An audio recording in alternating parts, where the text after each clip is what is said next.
Elections are all about differences, and I think many people are trying to parse the differences between the two of you.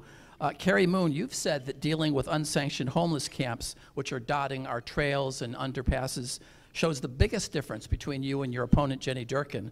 Now, I've listened closely to your responses to this at the first televised debate that you did. I had a hard time parsing the differences. Could you explain them for me? So I believe we have spent too much time and energy talking about sweeps and not enough time and energy and resources providing folks who are unsheltered, living outside with nowhere to go, a place to come inside. That should be the heart of the conversation around homelessness.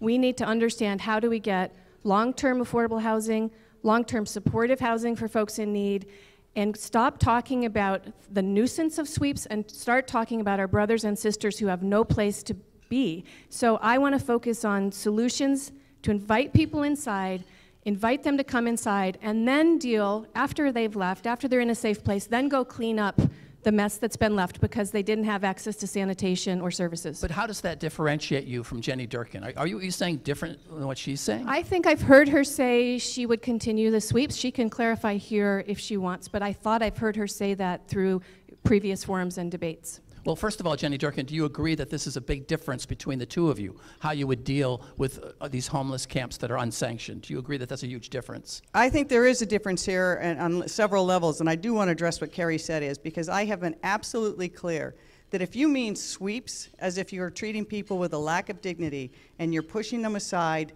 not offering them a place to live, disposing of their properties, and are inhumane, I am adamantly opposed to that. We have to treat people with respect and dignity. If you're saying that, you know, I go back to the prayer we just talked about. You know, the prayer started, if we're satisfied with war, we need to get smarter. Well, if we're satisfied with tents under freeways, we need to get smarter. So I think the difference is here. I have proposed real solutions and will continue to work on that. I think as the most prosperous city in the most prosperous country, the people living on the streets are the indicator of how well we're doing and whether we can do better. And we cannot allow for people to live in the conditions that are in the unsanctioned encampments and continue to let them do that and call ourselves moral. I just don't think we can. So I think we have to move people out of the tents. We offer them a place to live.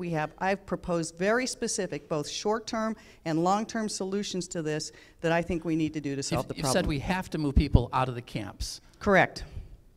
To go away? No, if you look at the city program today, the navigation teams, which are interdisciplinary teams, including social workers and outreach people, work with the people to determine what property do they have, where does it need to be taken, are they willing to move to another location. They don't have anyone leave the encampment until they offer them a place to stay. I think that has to be the rule, but we need more short-term shelter because there's not enough of it. I've proposed specific numbers in every council district so every part of the city shoulders some of the burden. I've also proposed that we have additional outreach teams to work with the people in vehicles because that's not a solution either. So you wouldn't move people out of camps unless there's a better place for them to go? That's correct, and that's what we're doing today. That's what the navigation teams are doing today, working with people to make sure before they're asked to leave that they offer them a place to move. Carrie Moon, how is that different from what you say? I disagree. That's not what we're doing today. We are forcing people to move, and we are, for some of them, especially women who are victims of domestic violence, throwing their lives further into chaos by moving them and their stuff from the one place they have found where they feel safer than they were before. And I think we have to be really mindful of using a social services, human services approach, not a public safety or cleanliness approach to helping these folks who are struggling and more vulnerable than anybody else in our society. So we absolutely have to find places to bring them inside, invite them inside with their property, and then clean up after, which is different than forcing people to move, chasing them from one location to another. So are you suggesting that Jenny Durkin would force people out of unsanctioned homeless camps with no place to go? Well, that's what we're doing now, and unless she says no, she's not in favor of that, then... Let's hear what she says. It's actually not what the city's policy is now, and I have to disagree a little bit. There is no tent in this city that is a safe place for women and children.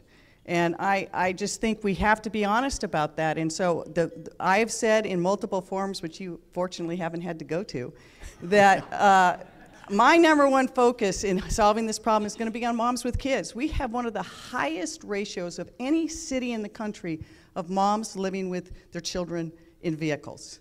And we have to prioritize those kids for their future and those moms. And the solutions for them is very different than the solutions for the heroin addicts in the tents. So we have to be smarter about addressing this crisis. Jenny Durkin, you've said a big difference between you and your opponent has to do with your stance on the housing affordability and livability agenda. It's the plan to ensure that Seattle stays affordable to all folks. What is the difference between you and your opponent? The biggest difference is I have said I will not start over on HALA. Well, I don't think it's perfect, and I think we need to adjust it in ways, make sure we get the public benefits. We absolutely have to push forward. It's the only way we will get the number of affordable homes and units that we need in the short term. If we start all over, we not only will slow the process down by years, what we're really saying to the people who need help today is you don't matter. There is no help on the way. And so yes, we can do better by engaging neighborhoods to make sure that as we roll it out, we're being smart about how this happens, but we cannot start over. She has said she would start over. I don't think that's the smart way to go. Okay, you say that she wants to start over again. Carrie Moon, do you want to start over again on HALA? No. I think that HALA is an important part of the solution. We do need private development to step up and help build affordable housing as they're building market rate housing. That is one part of the solution. But it's never going to get us anywhere near the level of affordable housing we need. So we've got to look at a lot of other solutions simultaneously, including getting more money into the nonprofit affordable housing production pipeline, looking at public land and how do we capture some of the surplus public land that is lying there unused and bring it back into use as public housing. And we have to look at, honestly, the speculation that is part of driving up. I want to get to that too. Okay, but so no, I don't want to start over at HALA, but I do with HALA, but I do want to be really mindful that communities in the South End are really vulnerable to displacement and gentrification. And a blanket upzone in advance of community process around how can we make sure that any upzones or any growth and development in our neighborhood benefits local community in a way that we can all thrive in community could be really harmful. Already we are seeing the blanket upzones cause property values to rise and cause that nonprofit and community-based organizations to lose their the land that they had, were preparing to buy because a developer came in paying a higher price because of the upzone. So it's happening. Okay, you want more community input into how these neighborhoods will look.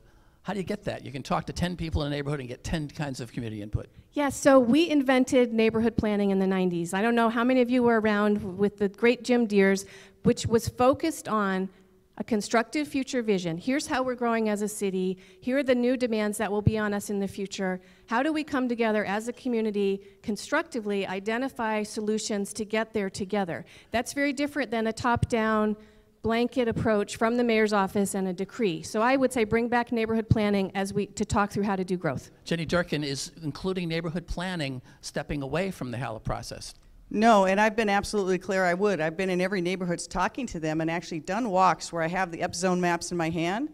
And you can see sometimes why if you put the upzone in this block, it's wrong, but if you move it just a block over. So you absolutely do. And I have to say is, neighborhood planning is one part of community engagement, but it's not the whole part. And we've been doing engagement in this community far longer than the 90s. We have to have a very robust process. One of the problems I think that has happened in the last administration is we have gotten too top down. Everything is dictated from City Hall. And I think we have to get much more robust about getting communities engaged in crafting the solutions themselves and the city being engaged with them. When you say we should move ahead on HALA, does it include that community engagement? Absolutely, and I've been clear about that, and no one is talking about just blanket upzones. I've been very clear that we need to get more neighborhoods and community input to make sure we do this smart, to make sure we do this right. But if we stop HALA right now, we will be cutting off the only additional revenue source we have for sure. We've talked about a lot of different kinds of taxes we'd like to go to Olympia to get the authority to do, but we all know in this room that for Seattle to get authority from Olympia for more taxes is usually more than an uphill battle. And so we have to have solutions that work today. Those are the solutions I'm looking at.